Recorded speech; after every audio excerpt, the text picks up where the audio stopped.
Hey, we're back with session number 3 in our digital bootcamp education series. Joining me today to discuss technology innovation in the fitness industry is Adam Podber from Blink Fitness and Garrett Borunda from 24 Hour Fitness. My name is Todd Tweedy. I'll be your moderator for this series, as well as the host for the 4th annual Motionsoft Technology Summit. The theme for the Technology Summit is cross-industry learning and innovation, technology insights and best practices fitness firms can gain from the hospitality and retail industries. If you've never been to a Technology Summit before, this is a club-only event that's fun and formal, and it's packed full of really smart people sharing information on the opportunities and challenges of technology in the fitness industry. The 4th annual summit will be held in Washington, D.C. on September 11th through 13th at the stunning Sphinx Club, which if you take a look in the upper right-hand corner there, that's kind of a picture of the downstairs main hall where we'll be holding the event. You can register now for the summit by visiting the Motionsoft Technology Summit website at motionsofttechnologysummit.com.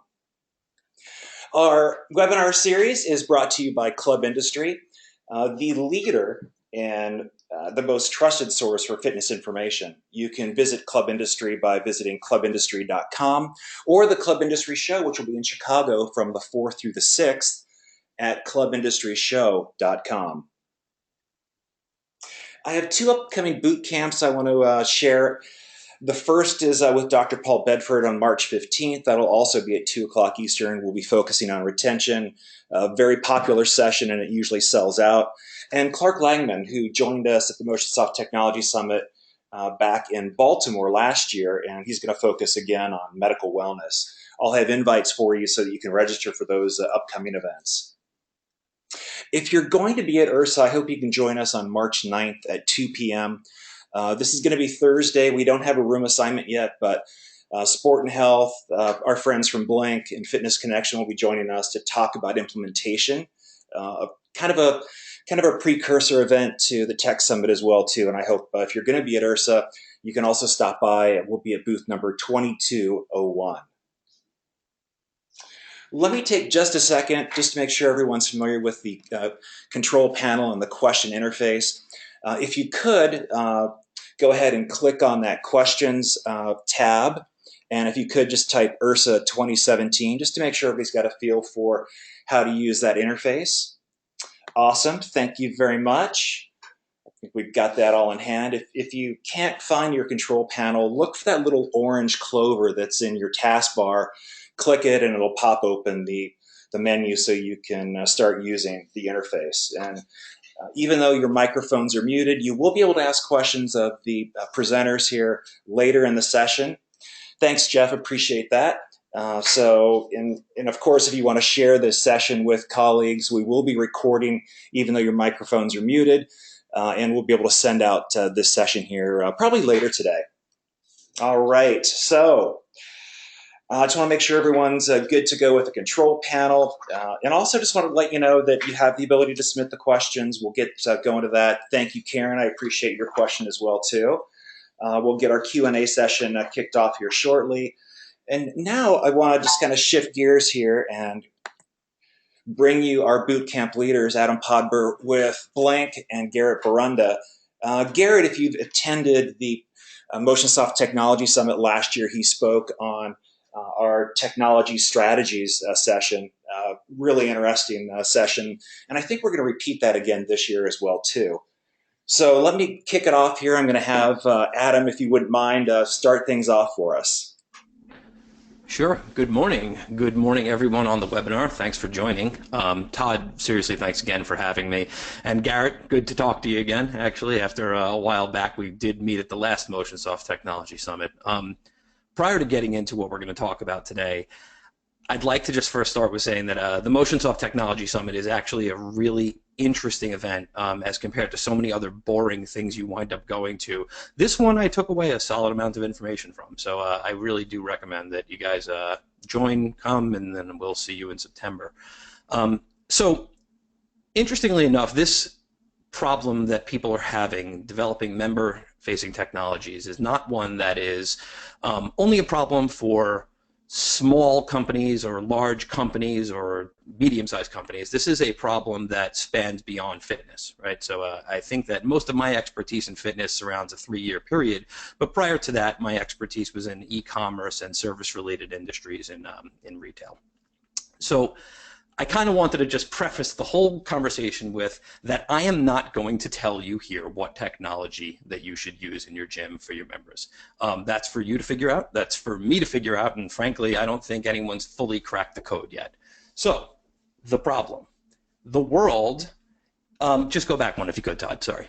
The problem itself, right, is this question that we all keep pushing ourselves with. It's 2017, what's our big idea? How are we going to differentiate? So here's a fun fact.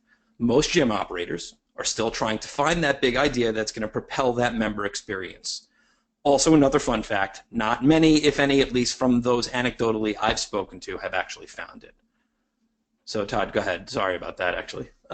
So still with this problem, right? So how come we can't crack that code? I married this little picture of sales and marketing because it makes a very obvious statement, right? And here is the fun area. As much as we think we're spending all this time on member-facing technology, in the end, we're pulled constantly on acquisition, right? So there is this complete disproportionate balance between acquisition technology and member experience technology. And basically the reason is, and we all kind of know this, is that when you work in this industry, we lose almost half of our customers, if not more, every year. So that causes this focus, right? We need to always be filling the top of the funnel. Leads, members, leads, members. So what happens is a lot of these member experience projects are either too cumbersome or just not enough resources can be devoted to it. So they wind up not taking flight. Typically due to budget, resources, or both.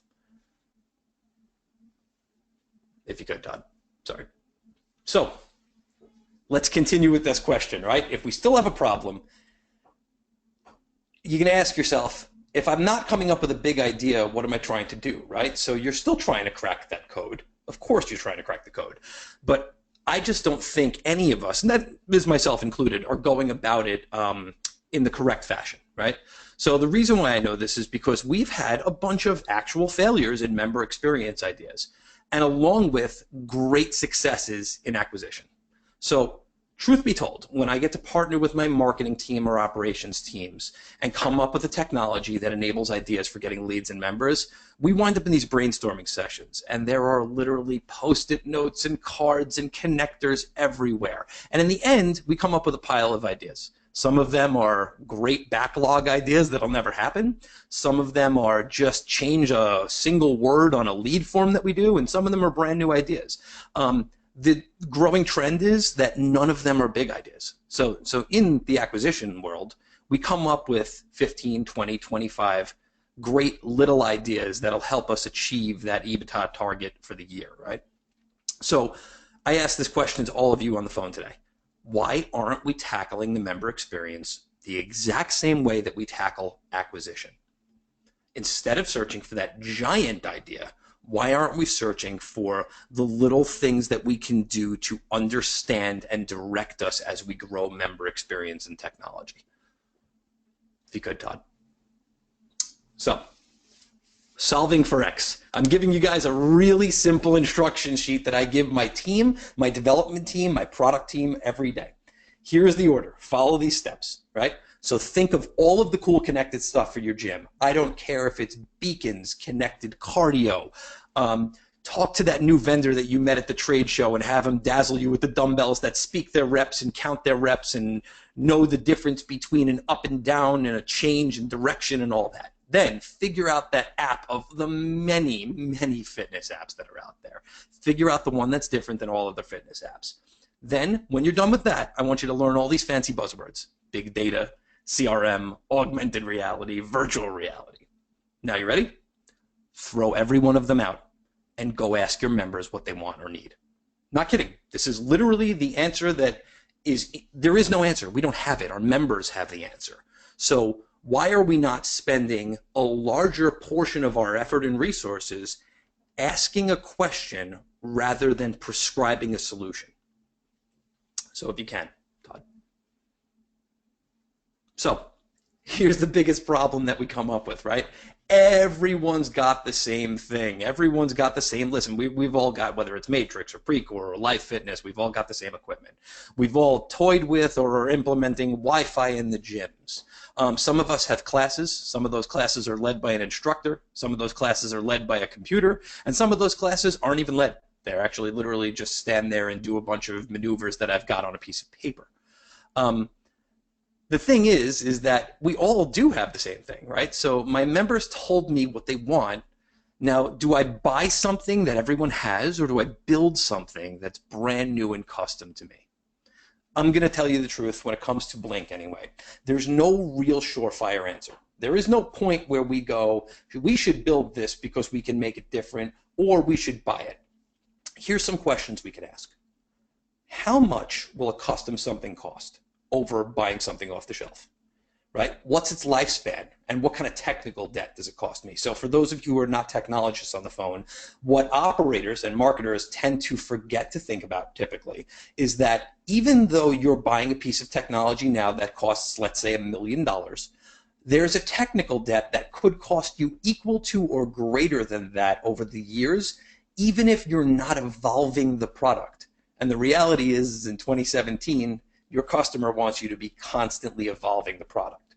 So buying something huge isn't just a one-time cost. It has cost on resources, on human power, it's got cost on financials, it's got lifespan expectancies and evolution expectancies. Now, atop that, if this is a physical in the gym product, so if this is a connected cardio machine or a fancy kiosk or some laser light show that you want to put in your group fitness classes, you got to ask yourself a real question, right? So what's that cost to roll it out versus your size and scale? So if you've got 1,000 locations already, I can tell you right now, you may be in a really cost prohibitive place. Thankfully for Blink, we're trying to tackle a lot of this at a certain size now, so we've got some opportunity there. But you may be too small to afford it. You might be too big to afford it also. So you got to consider all of that. And then if you're a franchisor, like we are, can your franchisees afford it? And do they want to afford it? So that's a few different questions you really got to get the answer to. Then you've got to ask the hardest question of all. Will the ending result of the thing I build look and feel completely different than anything out there? How about even slightly different? Let's be honest, everybody. More than likely, not actually that different than all of the other gym tech that's out there. So, in short, if you aren't sure about any of these things, you probably aren't ready to implement anything. It's time to get your business case in line. It's time to figure out whether you can even make money in this, and if you're comfortable with something that Joe has, and Jim has, and Katie has, and Susie has, and frankly, that Adam has. If you can just continue to. So, we've got our business case, right? We understand. We've solved for it. And our members, get this, want an app. What a surprise to the gym industry, our members want an app. Nope. No, they don't. None of your members want an app. Your members want a problem solved. They don't want an app. An app might solve a problem. It could. But you've got to stop thinking about it as the solution. It's not a solution, right? An app is a platform. Not unlike a web page, or in Blink's case, a kiosk, is a platform, right? So you'd never say, I've got the answer, we're going to build or buy a web. You know, you're not going to build or buy an app. You're going to solve a problem, and that app is a vehicle to solve that problem, right? So use that app. Use that connected cardio. Use that virtual reality sit-down yoga instruction fitness class or body analysis tool that takes pictures of every angle of your body. And frankly, to be honest with you, I've seen what those analysis tools look like for me. It's not pretty, but use them all as a vehicle to communicate your brand's promise. Right? If your brand has a promise to engage people in fitness, if your brand is like Blink that wants to also engage them in their mood, make sure you're fulfilling that promise with the technology. Let the technology enable the message. Don't make the technology prescribe it. Okay? Engage with your members on the things they want or need. Head on over if you could. So, simple graphic, win small to win big, right? Ask yourself a question. Does it solve a problem? If it does, probably a good experience. Best experiences, those with immediate results, which means that in a few weeks, you'll know right off the bat, did you do something right or wrong?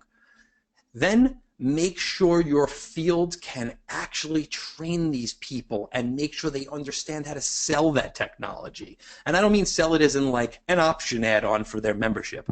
I mean people who really breathe the ability for what you're offering to your members and can be brand advocates for it. Go ahead. So, how do I do this?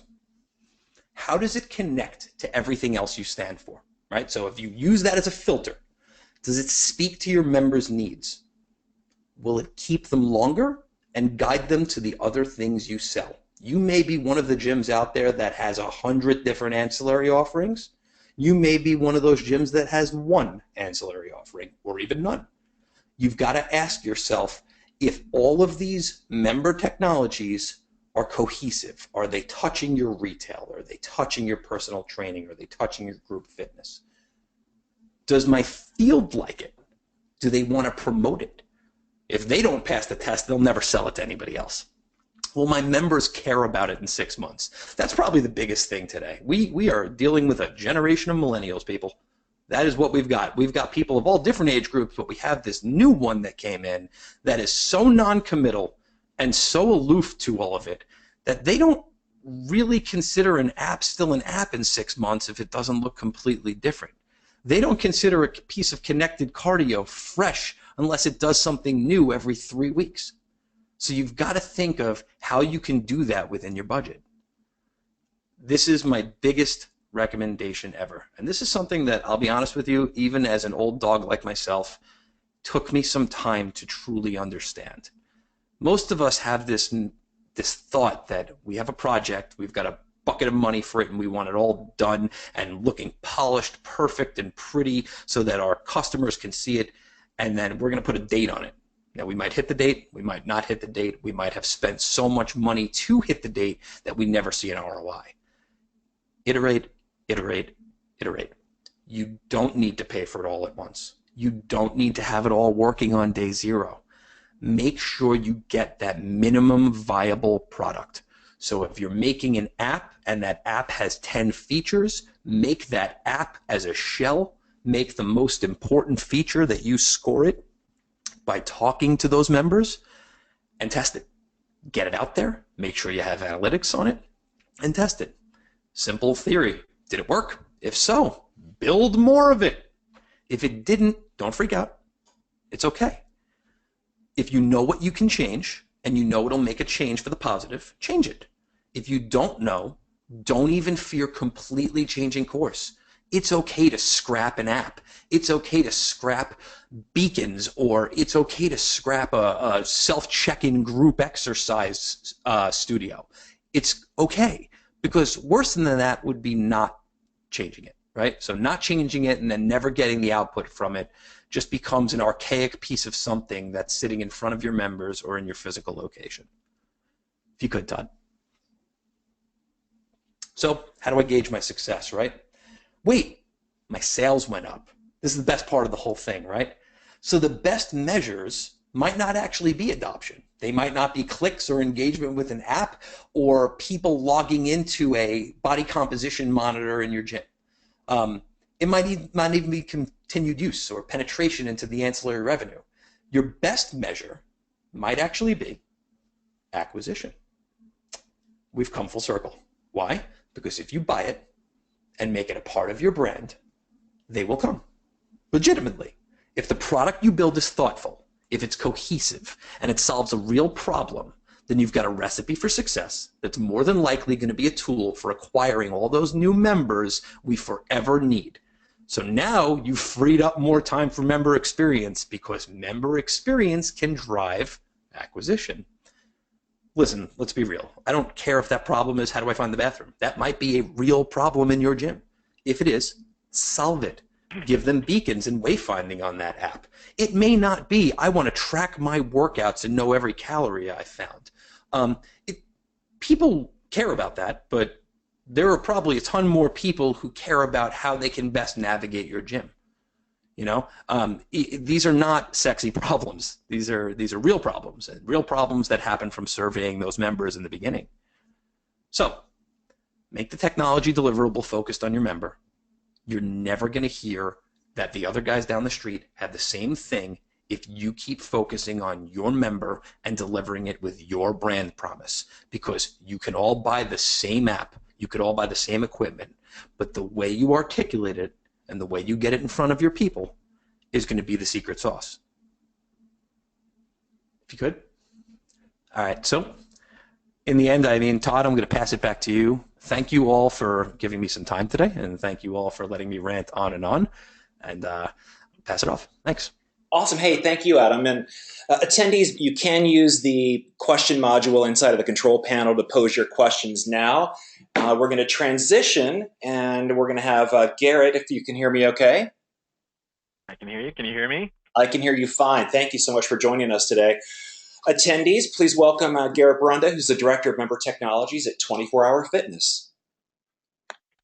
So first off, Adam, great job. I think your presentation was incredibly thoughtful and actionable, and I think a lot of the things you hit on are the ways in which people in the club industry need to think about solving this problem for technology. Jumping into my presentation, I really want to impart 3 ideas.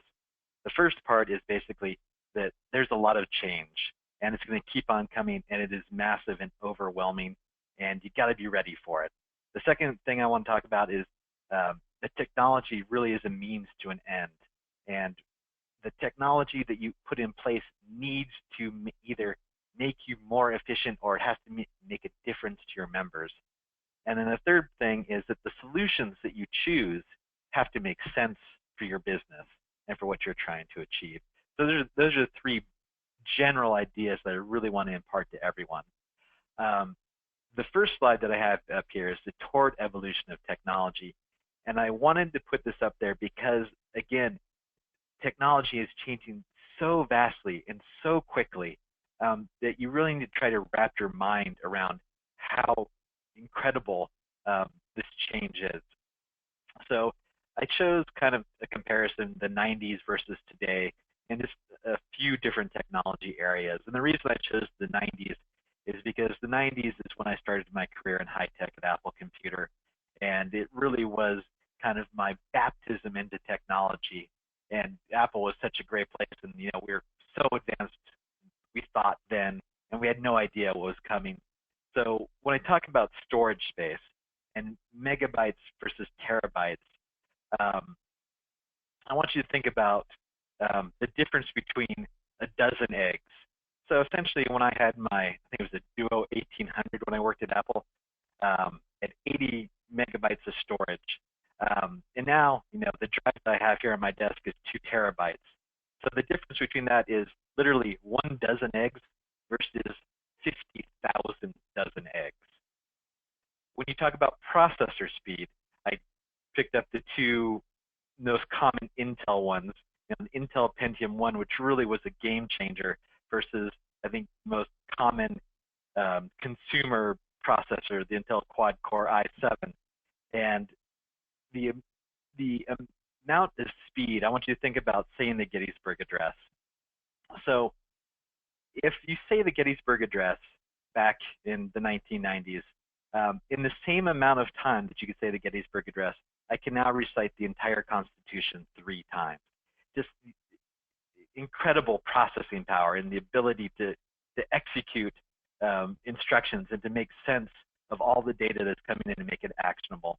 If you talk about the internet speeds, 14K versus 50 megabits down, the difference between that is back in the 1990s, it would take me 19 days to fill an Olympic pool. Now I can fill the same Olympic pool of water in 1 hour. That's the amount of data that you're now able to get at your home that quickly. Some of the other things I put here are more general. You know, internet users, 6 million versus 287 million in the United States. And then smartphone owners, 50,000 in the 90s. That may be a little bit small. The first smartphone was released by IBM called the Simon. They sold about 57 units. In the later 90s, Nokia came up and started selling their version of a smartphone. Probably had about another 50,000, but still 100,000 versus 198.5 million. It's just, you know, factors upon factors. So in general, I wanted to give you kind of those images in your head to really understand how much technology has changed. So if you move on to the next slide, now, why is this important? It's important because it's a fundamental disruption in the way that we do business across all industries. So I have a slide up here of both disruptors and the disrupted. So I mean, some of the huge players here, Apple, Amazon, Netflix, and Uber. And I especially love Uber. I think Uber really is a great example of making technology changes across a range of different areas. So, you know, I think what Adam was talking about solving a problem. Uber solved a fundamental problem for people of how to get around. I lived in the Bay Area back in the day when it was impossible to get a taxi. And someone, you know, thinking about it, oh, how can we make this better? Well, we can use this excess capacity in vehicles that are around the city to be able to move around. They solved a fundamental problem, and it made a huge difference. Logistics. They made use of, you know, the ability to communicate large amounts of data to be able to get a car to where you are quickly and efficiently. Operations-wise, the ability to essentially create a workforce and to manage that workforce with little or no overhead. Incredible step forward. Customer service. I appreciate what Uber did relative to customer services probably more than anything else they do. The whole mechanism of having you rate your driver after every drive is an incredible quality assurance like support there. You know the quality of the people that are working for you and the service that you're offering to your customers in an automated fashion. So in addition to the people who really are the disruptors, there are some huge brands out there that have had fundamental changes to them as well. You know, the two ones I put here are Borders. You know, book retail, out of business, gone. Blockbuster. I can still remember when there was a Blockbuster every couple blocks in Los Angeles when I lived there. No Blockbusters anymore. Again, technology, the ability to get your content online, you know, for books or for video, and or to order that content and have it show up at your door, fundamental changes. I have other examples here. Kodak. You know, Kodak used to be huge, and now they had to fundamentally change their business model to be a much smaller player than they are. Same with the Washington Post. The Washington Post, the round numbers, they had about 750,000 daily people in their circulation. They dropped down to I think 400,000 or 390,000, and eventually got acquired by Amazon. I put a few other people on here. I put Walmart. Again, Walmart's success is largely based on the fact that they were so logistically savvy. They came up with the concept of when you have a truck, you move it from one store to the other, and if there's an excess of toilet paper in one, and there's a dearth of toilet paper in the next one, you put it on the truck and you move it over. Having, you know, a solution for your customers where they need it. I also put Costco on there. Just, it was an interesting fact that I found that Amazon's revenue actually matched Costco's this past year in retail sales. And I know that personally that Amazon has taken a huge bite out of the spend that I have at Costco. There's lots of things that I don't have to go to Costco for anymore. I simply go onto my Amazon account and say, oh, order. 2 days later, it shows up. So again, huge amounts of disruption. And if you go ahead and go on to the next slide, Todd.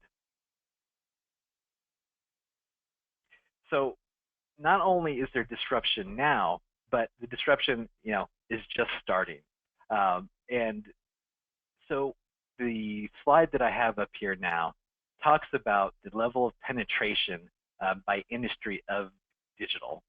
And as you can see, the highest level is around 65% for media and entertainment. But with that 65%, you still have a long way to go. If you look at some of the places that are more akin to fitness, look at healthcare. Healthcare is probably a great one. They're right about 50% penetration. Let's see. So the point is that we're just starting. The disruption is going to continue to happen, and the rate at which that transition happens is going to continue to accelerate. So when you think about that, you have to put it in the context of disruptive technologies in fitness. So Todd, if you move on to the next slide. Here are just some of the areas that I think have a massive potential impact on your business right now. And I think the way you want to think about it is, how do these things impact what you're offering to your members, and what result does that have for them? So at 24-Hour Fitness, we talk about how do we facilitate the fitness journey of our members. And I think at each technology that we look at, we come back to that touchstone. How do we improve that fitness journey? So as you're looking at your business and how you're going to provide the best solution for your members, the things you want to talk about, virtualization. Well, what does that really mean? How can I help my members get better access to a wide range of fitness products? A couple of them would be digital classes.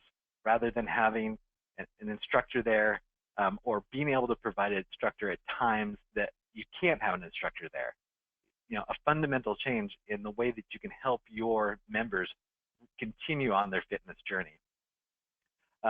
Remote training is another one. We put large investments in having trainers available to our members. Well, what does it mean now that there are a number of solutions out there that help people do their training without ever coming into the gym? And how do we go ahead and address that? Club platforms. So I talk about club platforms because, relative to Motionsoft, you used to have to do a whole bunch of development yourself, or find and develop the infrastructure for running your club. Now, there's vendors like Motionsoft who are absolutely awesome. It's almost like off-the-shelf club. And that is a result of the fact of how much easier it is to develop code and deliver code than it used to be. IoT. IoT is very, very hot, and there's a good reason for that, because it makes available data so much more quickly and makes action on that data so quick because it's machine to machine. So IoT access, for instance, how do you get people in and out of your club as efficiently as possible? Well, if they have some sort of RFID on them, then they can walk right into a club. We know who they are. We know where they're going. Then I come back to, I also mentioned analytics there, because the analytics with an RFID or other IoT-enabled technologies, you are able to figure out what parts of your facility that your members are using. Prescriptive training. There's a great company called, a really interesting company called eGym out there. And one of the things that they have in their pipeline is the ability to walk up to a piece of equipment and basically put your wrist up that has an RFID sensor in it, and it recognizes you and says, oh, hey, your trainer has assigned you to do 10 presses. And so you get on there and you do your 10 presses, and it measures, again, how efficiently you were able to do that, and gives that data back. Huge, again, change for how we're going to do training in the future. Mobile apps. Again, mobile apps have the opportunity for us to engage our members. Like with Uber, customer service, it gives us an opportunity to measure how satisfied our members are. It allows us to let our members know, the different activities and opportunities that that our clubs have to offer. Wearables, gamification, again, customer journey. How do I get someone engaged? How do I make it fun for them? Well, a lot of people respond to gamification. How am I doing compared to other people? Wearables, also results, the ability to track, what it is you have accomplished. Again, if I have results immediately available to me, do I really need to go into a club, or can I work out outside the club, get the same data back on my results, and then make my own decisions? Again, another problem. So if you go on to the next slide briefly, now what? Because that's a lot of information. That is a lot of change, and you want to be able to react to it. So I have 3 things that I wanted to talk about relative to responding to change. So the first thing is do your due diligence. You have to just dive in. There's so much information out there. There's so much change. You'll never get your mind completely wrapped around it. However, you need to understand as much of it as possible so that you can react to what your members' needs are. When Adam was talking about going to talk to your members and understanding what their needs are and creating solutions that meet those needs, it's extraordinarily helpful if you have an understanding of what the possibilities are. So when the member gives you one of their needs, one of the things they need improved, you're like, oh, I really understand that, and I've done my research and can react to that. So how do you do due diligence? One thing, attend conferences. Adam, I saw him at Motionsoft conference last year. People like him and the people who attend are incredible resources, incredible thought leaders, and you have to get in there and engage them as much as possible and ask them questions. Ursa, you gotta go to Ursa because that's where all the action is happening. That's what's in the future. That's the things that are coming to market. CES, for a nerd like me, that's better than Disneyland. Going to see all the technologies are coming down. Read. I know that for a lot of people this may seem quaint, but a lot of the ability to wrap your mind around technology and the possibilities come in publications. And I put 2 down here. They're some of my favorite: Wired and Popular Science. If for no other reason, it expands your horizons.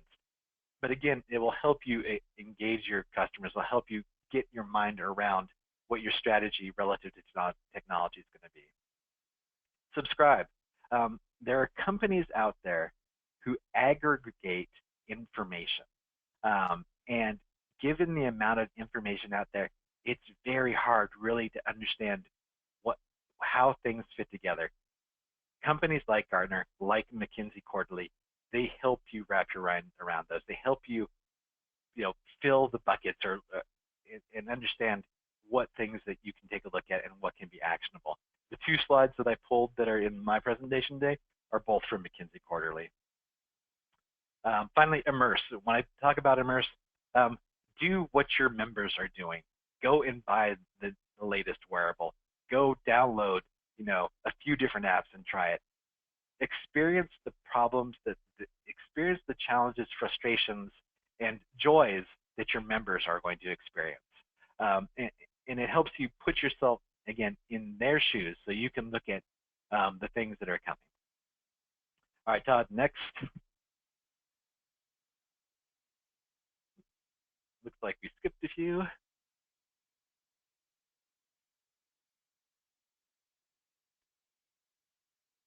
So my next slide is about being deliberate. So the reason that I have this slide up here is because relative to digital disruption,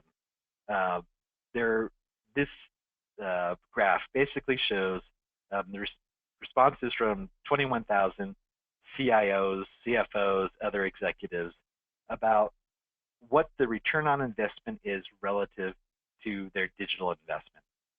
And what you can see here, this is a very dense graph, but we can see here is 10% of all people who have made an investment, 48% of people who've made an investment believe that they've gotten 0 to at most 10% of return on that investment.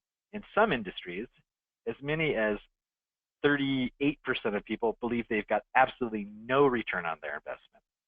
And so the reason I bring this up is when you go back and think about some of the areas I covered, like virtualization, cloud platforms, IoT, wearables, mobile apps, and the things underneath them, whether it be marketing, engagement, operations, sales, you have to understand, you have to be decisive about the areas in which you want to make your investments. And in addition to being decisive about the areas you want to make your investments, you have to identify your objectives. What is it you're trying to do, and what is the cost for what it is that you're trying to do? And once you've gone ahead and moved forward, you want to be able to measure the outcome, test your hypothesis. Going back to one of the things that Adam said about iterating. Again, you won't hit a home run. Matter of fact, you may only get a few singles, and you can hope for doubles, and every once in a while a home run. And you may strike out too, but don't get overwhelmed by that. Don't get frustrated. Decide where you're going to invest your money. Go ahead and make the effort, and then learn your lessons, and then iterate again. Get back up to the plate again so you can take your swings. And then finally, I want to talk about not only being deliberate about what you're going to do, but make sure this, again, the solution makes sense for you and for your company. And Southwest Airlines, I think, is a great example of this on two levels. The first level is, if you guys have noticed, when you get on a Southwest Airlines flight, they make a network available to you so that you can consume video content on your phone, computer, or tablet. And it's a really easy interface. It gets you both live content, and then if you want to order, then they have static content that you can access, and then they have premium content. And all of those things help solve a problem for their customers, because you get bored on flights. As comfortable as Southwest Airlines is, they have great seats, it still gets tiresome after 2 or 3 hours up in the air. And so the solution that they came up with, being able to access that content on personal devices, is a huge operational win, because I've seen other companies struggle with this. There is a high cost of maintenance for airlines that have those same screens in seat backs. There are companies like Alaska who allow you to rent, your own portable device, and the flight attendants would come down, and I think it's $5 for the flight. But again, you have to maintain that. You have to take time out of your schedule they have to take time out of their schedule and for their staff to hand those things out. And it's a bit of a clunky experience. Whereas, hey, I'm gonna break out my phone, put in my headphones, and be able to listen or consume the content that I want. The second level that I want to talk about Southwest Airlines is how dedicated they are to their customers in finding the right way to do things. And I think this is important for you as well. Technology is a means to an end. It's not the end. And the technology decisions that you make need to be informed by your culture and mission. So know who you are, know what you're trying to achieve, understand what your culture is, what your value proposition is to your members, and make sure your technology solution is in line with that. So those are my slides. Thank you very much. And Todd, back to you. Hey, thank you so much, Garrett. And attendees, this is your chance to pose questions to your two boot camp leaders. If you could, please use the question interface inside of the control panel. And while you guys are posing your questions, Adam, I'm going to start with you. Back in October, your CEO, Harvey Spivak, was on Bloomberg and being interviewed about the acquisition of a number of new clubs. And one quote struck me during that interview, which I thought was kind of interesting. They were talking about real estate management and property management, and Harvey spoke up and said, "Hey, we're not a gym business, we're an operations business." What does that mean? So it's interesting, So first, Garrett, thank you for that presentation. That was actually an awesome continuation of where I was going with that. Also, just for everybody on the phone, come to Motionsoft Technology Summit, meet Garrett. He's like a beautiful mind, legitimately. I've met him. He's a great guy. So, when Harvey said that, I wasn't in his mind for it, but what I would say when I read that is, being an operations business, as a gym, we tend to focus on 100 different things. And in the end, people are going to your brick and mortar and buying a membership to your facility. So if that's not the primary focus of everything you do, you're probably going to fail. Like, legitimately, you're probably going to fail. So what I mean by that is that, let's kind of tie it back to this technology offering for members.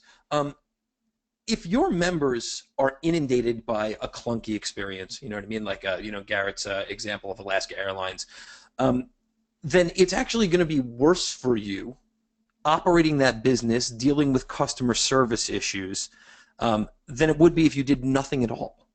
So I think what he's really trying to get at is that the focus needs to be on a completely seamless and perfect experience. Now, where technology enables that is going to be different for every single person that's on this call today. But I do think that that's what he means, is that, like, keep that focus on the fact that as a business, you're providing customer service. You're providing customer service, whether it's clean equipment or easy access to equipment or data that people are interested in, but it better be done in such a way where it doesn't interfere with your member. Awesome. Thanks, Adam. Attendees, again, this is your chance to pose questions to your two bootcamp leaders today. Go ahead and use the question interface inside of the control panel. I do have a question from James, and James asks, is there an app you've seen which helps behavior change for members? Meaning, is it engaging and informative and yields better results over time? Garrett, you want to tackle that one? So I think the app that I use that has changed my behavior the most isn't necessarily a fitness app. It's actually a diet app. So I use a mobile app called Lose It. And essentially what Lose It does for you is that it tracks the calories that you're taking in. And it makes it really easy. There's drop-down menus to pick the food that you're eating. You can take a picture of the barcode and it automatically brings it up. In addition, you put in your weight and your goals, and it helps you manage the number of calories that you need to eat to hit your goal. So again, a lot of the apps out there help you track your workouts and your progress over time. So, but in general, I don't have one that's a great example, but I think if you take a look at the Lose It app, it's a great example of what can be done and what it helps, and how an app can help you manage your goals and get you to where you want to be. Thanks, Garrett. And James raises a really interesting question, Adam. I'm curious, as you're looking at change in behavior or triggering a desired behavioral response, on the back end, thinking about your data strategy, how do you plan out what types of behavioral metrics are going to be important for the business? And how does that capture work in terms of knowing when or whether a campaign is working well? Was that question to me or Garrett? Oh, that was to you. So, interestingly enough, I think that the metrics that we want to measure when it comes to behavioral habits, I think that they're going to vary depending upon the audience, right? So there are certain people who are extroverted, right? So these are people who want to be in groups and things like that. And then there are people who are more lone wolf type of people who want to do things by themselves. And I think that what you'll measure for them might be completely different. Just like there are people who've been to the gym a million times and know how to do everything at the gym versus the people who are brand new to the gym. So the people who have been to the gym a million times, you may not actually care about things like how many times they've come in this week. Whereas somebody brand new, you might care immensely. I think that creating these buckets and cohort groups really help you to kind of get accuracy out of a litany of data.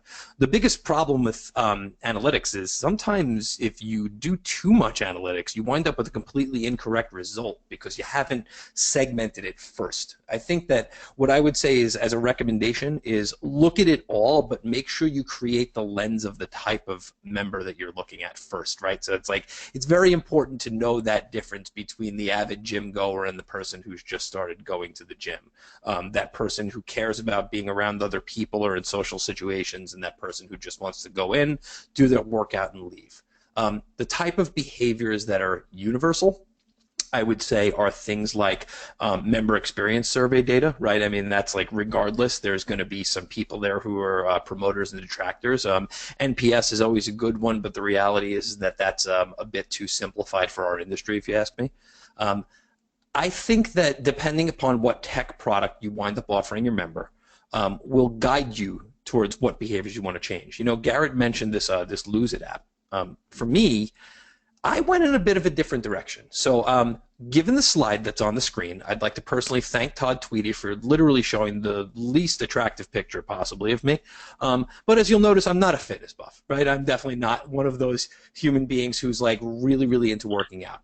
I've got a wife, I've got 2 kids, and that wife of mine has been begging me for a long time to start this Mediterranean diet. So how does a guy who likes to eat a decent amount start a Mediterranean diet? I could download 100 apps, but I have an app that I use every single day, so I went about it a little differently. I use Google Play Newsstand. It's how I get my news. It's something I'm already using. So what I did was I went into the Play Newsstand and I started liking certain Mediterranean diet topics and healthy eating topics. So now Google, in all of its Valhalla-esque algorithms, has been feeding me data about eating healthy in my regular news feed. So when I want to snack, I snack on some news, and then in the end, that snackable information yields 5 news articles, and then 1 thing about how to cook cod without oil. So I think that there are different ways to skin the cat. It might not be a fitness app. It might be something that you already do, and you just got to kind of figure out a way to do it differently. Oh, it's a great example. All right, I have a question from Jeff to Garrett. Garrett, can you share a few features that you have found so far that have received positive input, and a few that didn't click at all?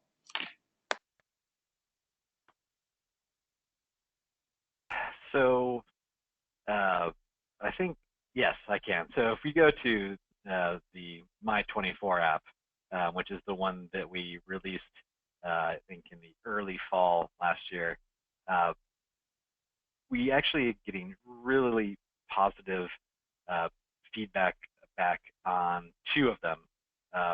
One is the 24 Life link, and what it does is there's essentially a tile inside our app which takes you to a website or a digital magazine that we have that has articles on, you know, exercise, fitness, well-being, sleep, and stuff like that. And this was a real surprise to us for all the really cool technology stuff that we have. You know, the ability to find classes and find clubs. You know, another thing that we have is the ability to take a picture of your cardio equipment and download that information right into the app so you're tracking it. That this idea of 24 Life, just basically making that content available in a form factor that is with our members all the time, has gotten huge praise when we're doing individual interviews, when we're doing surveys, and that was, I think, a big surprise for us. But again, I think it comes back to one of the things we're talking about is providing solutions to what our members need. And what our members are telling us that they needed this one is easy access to information in a format that is well designed, elegant, and simple to consume. So, you know, that's one of the things that I think was kind of the big win for us. One of the challenges I think that we've had with the app has been with our class finder. So soon after we released, we were getting great feedback on our class finder. You're able to filter on classes and instructors, a real need. Our members will move from one club to another to follow an instructor. Well, as a result of a change in another part of our company, a technology release, we actually broke the ability to filter against 10 clubs. Now we're going to release the fix in about 10 days, and it's been my focus for the last month or so. But you know, that was kind of a miss for us, and I think it's important to talk about that miss in the sense that there's more happening when you own that technology, when you're responsible for it, than just the technology itself. There are other factors that may disrupt your vision and your execution, and you always have to keep that in mind. So, you know, again, just to recap, 24 Life, huge winner, surprise. Class Finder, something that I love, hugely valuable, is going to be awesome again in 10 days. But at the same time, it shows how important operational excellence and execution is in order to provide your members with the things that they need.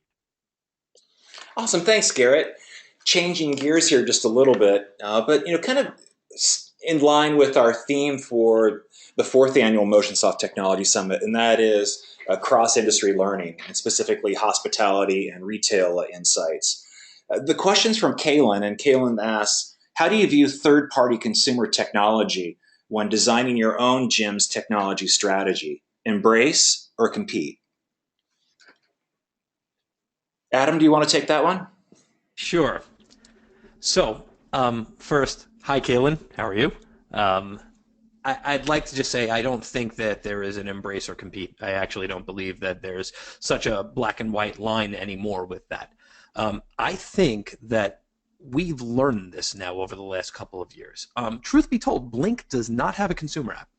And that is not because we don't want one. It's because we were looking at a business case in a different way. We were looking at it as, how does a gym that doesn't truly do classes get real use out of spending such a significant amount to make a custom product or to buy something third party? And we haven't really gone there. What we've realized, though, is that the things that were blocking us, one, we're trying to see an ROI out of something that may just be the return on investment is harvesting data. And then the other thing blocking us was, how do we be different, right? So how can I possibly buy all of this technology that myself and 18 other competitors are buying and remain different? And the secret, I think, is in our secret sauce, the same way it's in your secret sauce. You can implement the exact same piece of technology and present it to your members with a flair towards your business and your brand promise that makes it a non-competing environment, right? There's really no need to care whether or not the gym down the block has the same app, or I just keep using app as an example because it's the easiest one. There's no real reason to care whether Joe's gym down the block and Katie's gym up the block has the exact same application. Because if Joe's gym is a gym meant to build up your fitness results and get you abs perfect in 2 weeks, and Katie's gym is a gym meant to make you feel better about learning how to exercise and living a healthier lifestyle, then the way you deliver that is going to be what makes it different for you. So I think that we used to be a whole lot more apprehensive about buying something that some others could have, even if you wound up being temporarily a first mover in market. And I think that what we realized is that if you look at it as a solution and then add the piece you're buying to that solution, you wind up in a better situation where you realize that it doesn't really matter who's got the same product. So I guess my answer is that originally, I would have totally not been interested in any sort of competing technology that was out there for my vendor partners or my competition. Today, I think a little differently. Awesome. Thanks, Adam. Hey, Garrett, let me wrap things up with you and a question from Rob Gregory. Hey, Rob, how are you doing? Rob's question is, how do fitness businesses transition to using unstructured data sources?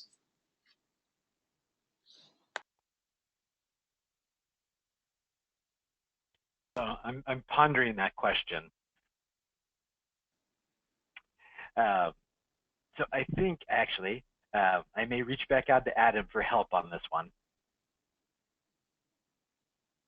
So Adam, I'd like is to just there... clarify. Oh, Yeah, I'd love go to ahead, just Adam. clarify what you mean by unstructured. I'm going to assume that Rob is referencing third-party data sources that don't necessarily follow the same type of structure that we follow in the fitness industry, and I think that gets into a standards question as well too. But how do we take complicated data and combine it and make it useful and intuitive in a way that someone on the floor can understand how to engage a class or a member? I would say that for me, there are a ton of things that you're going to want to add into your complement of tools for your member. Some of those things are going to have the same type of data points, whether it's heart rate or calories burned or steps taken. And then some of them are going to have more atypical things. I'll give you an example of something that I'm very interested in, which is I would like to communicate and engage my members based on regular behaviors. Right. So I don't necessarily need to know a step count. Maybe it's the number of text messages they've sent or Snapchat messages they've sent during the course of a day. So here's where you start to jumble in tons of extra data.